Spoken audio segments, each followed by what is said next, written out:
Hello दोस्तों, जय हिंद। कैसे हैं आप लोग? आशा करता हूँ सभी लोग अच्छे होंगे, मस्त होंगे और सभी की तैयारी एकदम बढ़िया और ज़बरदस्त चल रही होगी। हमारा होम गार्ड का पेपर अप्रैल के महीने में है। सभी को पता है कि 25, 26 और 27 अप्रैल को हमारा होम गार्ड का पेपर है, जो हमारा 3 दिनों तक होम गार्ड का पेपर चलेगा। तो हम कुछ महत्वपूर्ण जीके जीएस के प्रश्न लेके आए हैं, जो आपको पेपर में एक से 2 या फिर 3 क्वेश्चन तो देखने को मिलेंगे ही मिलेंगे।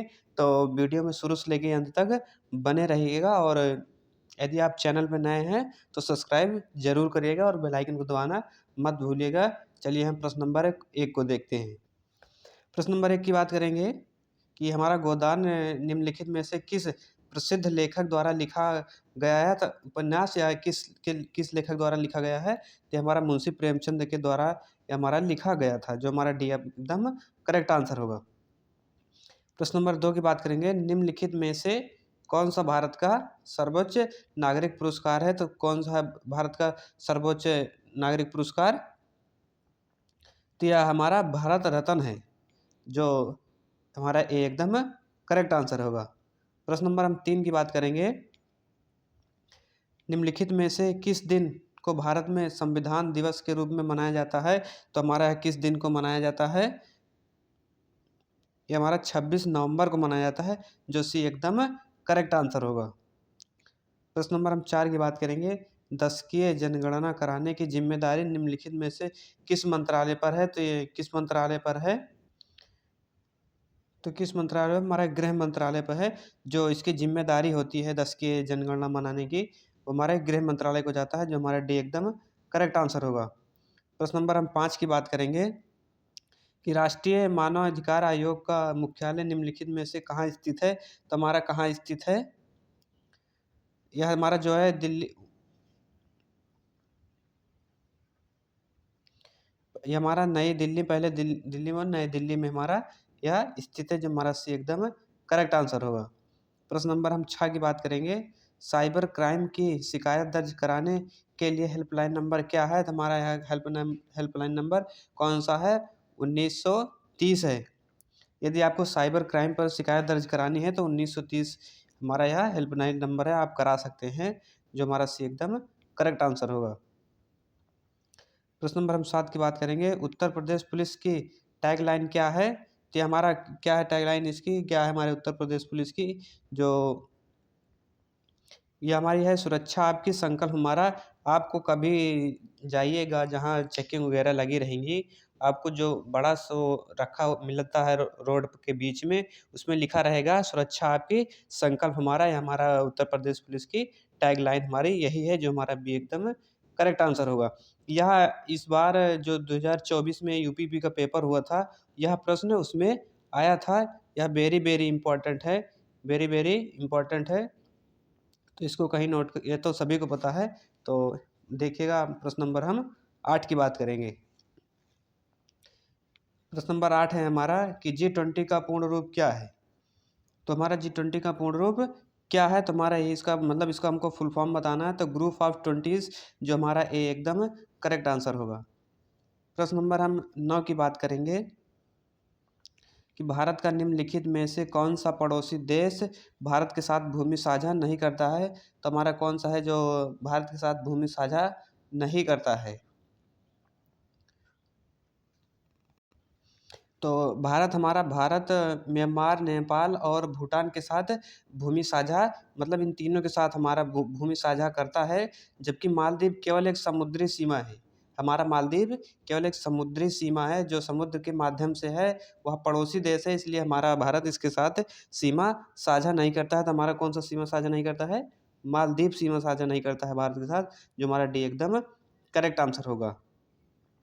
प्रश्न नंबर हम 10 की बात करेंगे कि टोक्यो एशिया के निम्नलिखित में से किस देश की राजधानी है? तो हमारी किस देश की राजधानी है? यह हमारी जापान की राजधानी है, जो हमारा सी एकदम करेक्ट आंसर होगा। प्रश्न नंबर हम 11 की बात करेंगे कि नर्मदा निम्नलिखित में से किस में मिलती है? तो हमारा यह नर्मदा किस में मिलती है? नर्मदा हमारी जो नदी है, यह पश्चिम की ओर बहती हुए खंबत की खाड़ी के माध्यम से अरब सागर में मिलती है। किसकी खाड़ी से गिरती है? खंबत की खाड़ी से या माध्यम से अरब सागर में मिलती है, और इसलिए हमारा अरब सागर करेक्ट आंसर होगा, जो हमारा ए है एकदम करेक्ट आंसर होगा। प्रश्न नंबर हम 12 की बात करेंगे कि 2016 में विमुद्रीकरण के समय निम्नलिखित में से कौन भारत के प्रधानमंत्री थे? तो हमारा कौन थे प्रधानमंत्री? हमारे प्रधानमंत्री कौन थे कि जैसा कि हम लोग जानते हैं कि 8 नवंबर 2016 को हमारी नोटबंदी हुई थी। समुद्रीकरण की घोषणा प्रधानमंत्री ने की थी, इसलिए उस समय के जो हमारे प्रधानमंत्री थे वो नरेंद्र मोदी थे, जो हमारा ए एकदम करेक्ट आंसर होगा। प्रश्न नंबर हम 13 की बात करेंगे कि प्रभावती गुप्त गुप्त समाज के निम्नलिखित में से किस शासक की बेटी थी? तो ये हमारे किस शासक की बेटी थी? पहले तो प्रभावती जो गुप्त थी, ये जो प्रभावती गुप्त थी, ये चंद्रगुप्त की द्वितीय विक्रमादित्य की पुत्री थी। किसकी पुत्री थी? विक्रमादित्य की। विक्रमादित्य की पुत्री यह थी। उसके बाद इसलिए हमारा चंद्रगुप्त द्वितीय, ये हमारा चंद्रगुप्त द्वितीय करेक्ट आंसर होगा, इसलिए सी हमारा एकदम करेक्ट आंसर होगा। प्रश्न नंबर हम 14 की बात करेंगे। नीली क्रांति निम्नलिखित में से किससे संबंधित है? हमारा किससे संबंधित है? मत्स्य पालन उत्पादन से हमारा संबंधित है, जो हमारा एकदम करेक्ट आंसर होगा। प्रश्न नंबर हम 15 की देखेंगे। हाल ही में उत्तर प्रदेश के निम्नलिखित में से किस जिले में प्रथम पूर्ण बालिका सैनिक स्कूल का उद्घाटन किया गया है? हमारा किस में किया गया है? यह हमारे सबसे पहले उत्तर प्रदेश के मथुरा जिले में यानी वृंदावन में हमारा खोला गया था। सबसे पहले कहाँ खोला, उद्घाटन कहाँ किया गया? मथुरा में किया गया, जो हमारा ए एकदम करेक्ट आंसर होगा। सबसे पहले मथुरा में ही इसका उद्घाटन हुआ था। प्रश्न नंबर हम 16 की बात करेंगे कि वर्तमान में इलाहाबाद उच्च न्यायालय में न्यायाधीशों की स्वीकृत संख्या कितनी है? तो कितनी है न्यायाधीशों की स्वीकृत संख्या हमारे यहाँ कितनी है? तो 160 है, जो हमारा सी एकदम करेक्ट आंसर होगा। प्रश्न नंबर हम 17 की बात करेंगे। भारत की स्वतंत्रता के बाद उत्तर प्रदेश राज्य के पहले मुख्यमंत्री निम्नलिखित में से कौन थे? तो हमारे यहाँ कौन थे? श्री गोविंद बल्लभ पंत थे, जो हमारा ए एकदम करेक्ट आंसर होगा।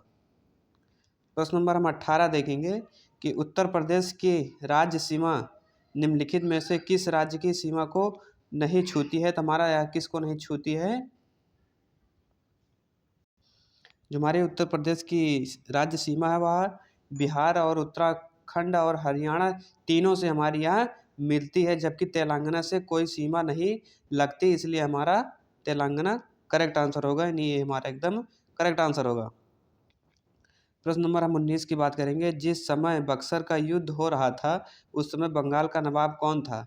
तो हमारा बक्सर का युद्ध ये भी वेरी वेरी इम्पॉर्टेंट है, पेपर में आ सकता है।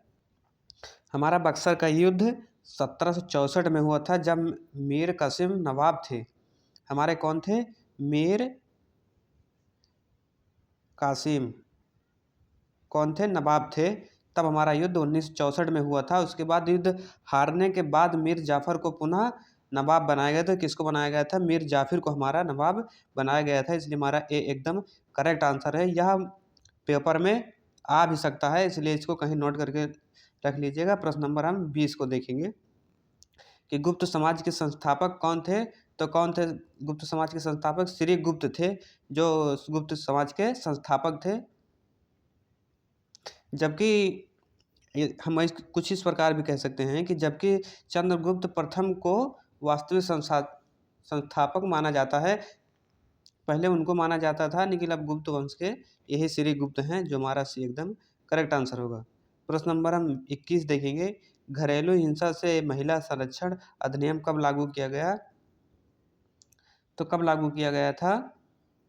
यह हमारा 26 अक्टूबर 2006 को लागू किया गया था, जो सी हमारा एकदम करेक्ट आंसर होगा। प्रश्न नंबर हम 22 देखेंगे। राष्ट्रीय मानव अधिकार आयोग के मुख्य कार्यकारी अधिकारी को क्या कहा जाता है? क्या कहा जाता है?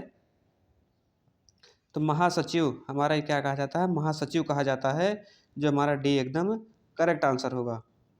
प्रश्न नंबर हम 23 की बात करेंगे। मानव अधिकार दिवस 2025 का विषय क्या था? इसका विषय क्या था? हमारी दैनिक आवश्यकताएं थी। इसका विषय यही था कि हमारी दैनिक आवश्यकताएं, जो हमारा सी एकदम करेक्ट आंसर होगा। प्रश्न नंबर हम 24 की बात करेंगे कि मानव अधिकार दिवस कब मनाया जाता है। तो यह मानव अधिकार दिवस कब मनाया जाता है? 10 दिसंबर को मनाया जाता है, जो हमारा बी एकदम करेक्ट आंसर होगा। प्रश्न नंबर हम 25 देखेंगे। मानव अधिकारों की सार्वभौमिक घोषणा यूडीएचआर को किस वर्ष संयुक्त राष्ट्र महासभा द्वारा अपनाया गया था? तो हमारा किसके द्वारा कब अपनाया गया था? यह 1948 में हमारा अपनाया गया था, जो हमारा सी एकदम करेक्ट आंसर होगा। मिलते हैं किसी नेक्स्ट वीडियो में, तब तक के लिए जय हिंद।